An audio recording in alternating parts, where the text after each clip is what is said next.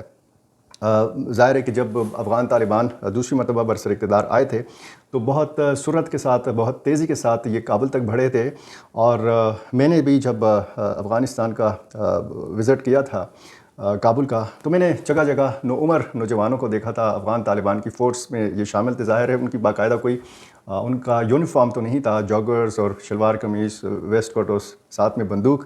تو جگہ جگہ چیک پوسٹوں پر مجھے اس قسم کے جو طالبان جو ملیٹنٹس تھے یا جو جنگجو تھے یہ مجھے نظر آئے تھے، اور اس میں یہ بھی بتایا گیا ہے کہ یہ کچھ رشتہ داری کی بنیاد پر بھی اور قومیت یا قبیلے کی بنیاد پر بھی ان کو اپنی صفوں میں طالبان نے بھرتی کیا تھا۔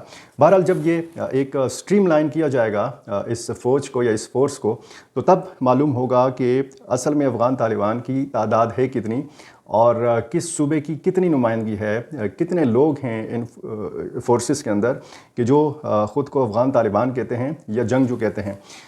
آتے ہیں افغانستان کی شاندار کامیابی کے حوالے سے بات کرتے ہیں۔ چیمپئنز ٹرافی میں افغانستان نے انگلینڈ کو شکست دے کر ایونٹ سے باہر کر دیا ہے، اور یہ اب سیمی فائنل کی دوڑ سے جو ہے انگلینڈ باہر ہو گیا ہے۔ 8 رن سے شکست دی ہے افغانستان کی ٹیم نے۔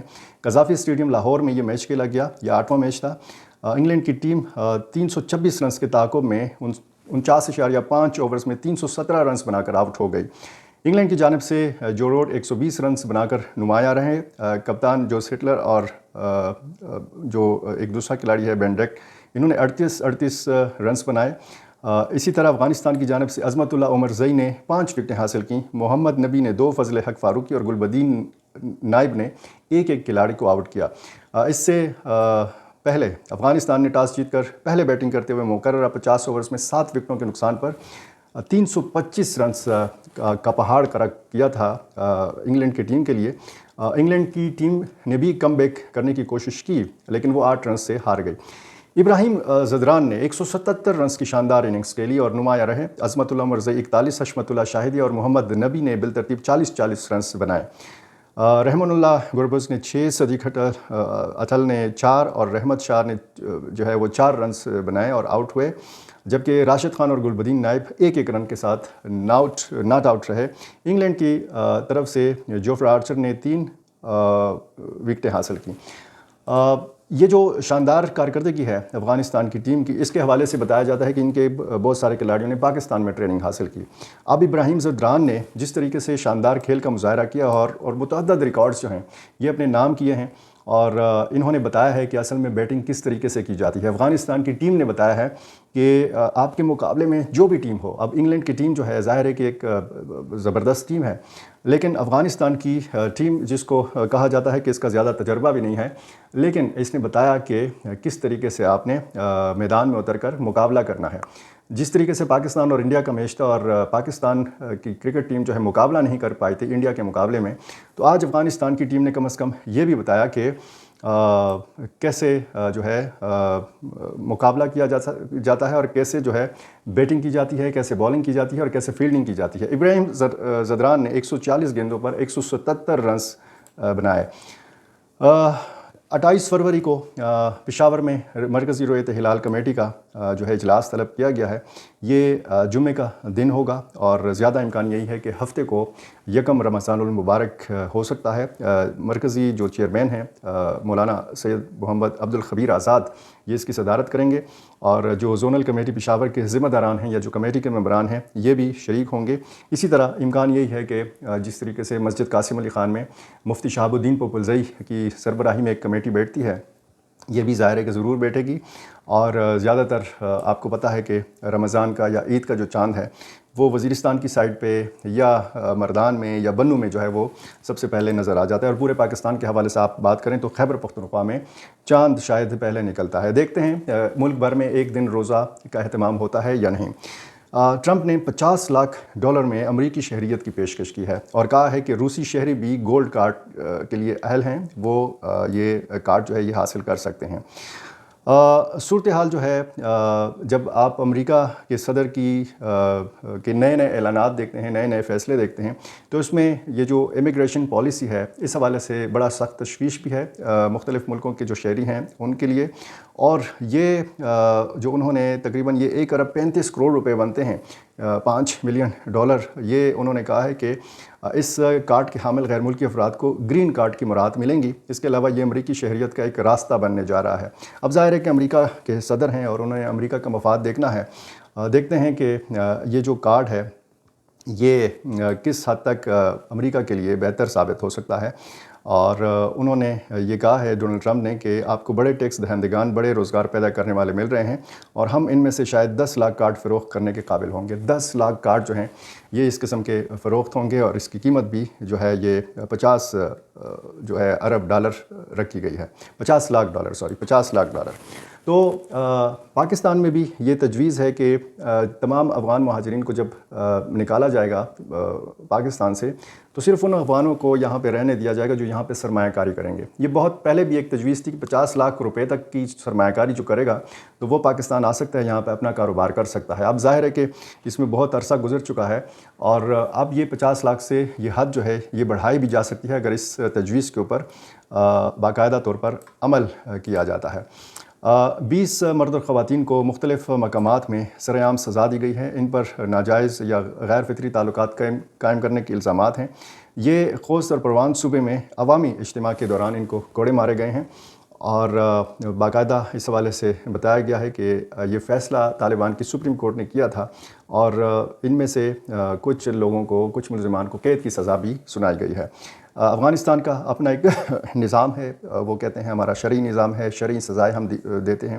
انسانی حقوق کی تنظیمیں یا اقوام متحدہ کی طرف سے بارہا یہ افغان طالبان پر زور دیا گیا ہے کہ وہ اس قسم کی سزاؤں سے اجتناب برتیں، لیکن طالبان کا کہنا ہے کہ ہم یہ جو سزائیں دیتے ہیں یہ اسلام کے مطابق یہ سزائیں دی جاتی ہیں۔ اسی طرح کے معاملات ہیں، اور میری کوشش ہوتی ہے کہ میں سیاست پہ کم بات کروں اور سیکیورٹی معاملات پہ زیادہ بات ہو، لیکن عمران خان کے حوالے سے اگر آپ بات کریں، ایک شاندار ان کا کرکٹ کیریئر ارباب نیاز اسٹیڈیم پشاور ان کے نام سے منسوب کیا گیا ہے۔ خیبر پختونخوا کی اپوزیشن جماعتوں نے آج پشاور پریس کلب میں پریس کانفرنس کی، اور عمران خان یہ جو نام رکھا گیا ہے اس انٹرنیشنل کرکٹ اسٹیڈیم کا، اس فیصلے کے خلاف انہوں نے ہائی کورٹ جانے کا اعلان کیا ہے۔ اس موقع پر سابق گورنر حاجی غلام علی موجود تھے، سابق وفاقی وزراء حاجی غلام احمد برور اور ارباب عالمگیر موجود تھے، ارباب خضر حیات موجود تھے۔ ارباب فیملی کے باقی بھی کچھ لوگ جو ہیں یہ اس موقع پر موجود تھے، اور انہوں نے اس پر شدید رد عمل کا اظہار کیا۔ شہباز شریف نے کہا ہے کہ افغانستان اپنی سرزمین پاکستان کے خلاف استعمال ہونے سے روکے۔ یہ ایک مشترکہ پریس کانفرنس کی تاشکند میں ازبک صدر کے ساتھ وزیر اعظم شہباز شریف نے، اور انہوں نے کہا کہ افغانستان میں امن اور استحکام جو ہے خطے کے مفاد میں ہے۔ یہ مشترکہ ایک پریس کانفرنس اور پاکستان کا یہ دیرینہ ایک موقف ہے افغانستان کے حوالے سے، وہ شہباز شریف نے دہرایا ہے، اور ازبکستان کے ساتھ متعدد معاہدے بھی جو ہیں وہ دستخط کیے گئے ہیں۔ میرا چینل آپ نے ابھی تک سبسکرائب نہیں کیا تو میری گزارش ہے کہ یہ کر لیجئے، اور مجھے اپنی رائے سے ضرور نوازا کیجیے۔ بہت شکریہ۔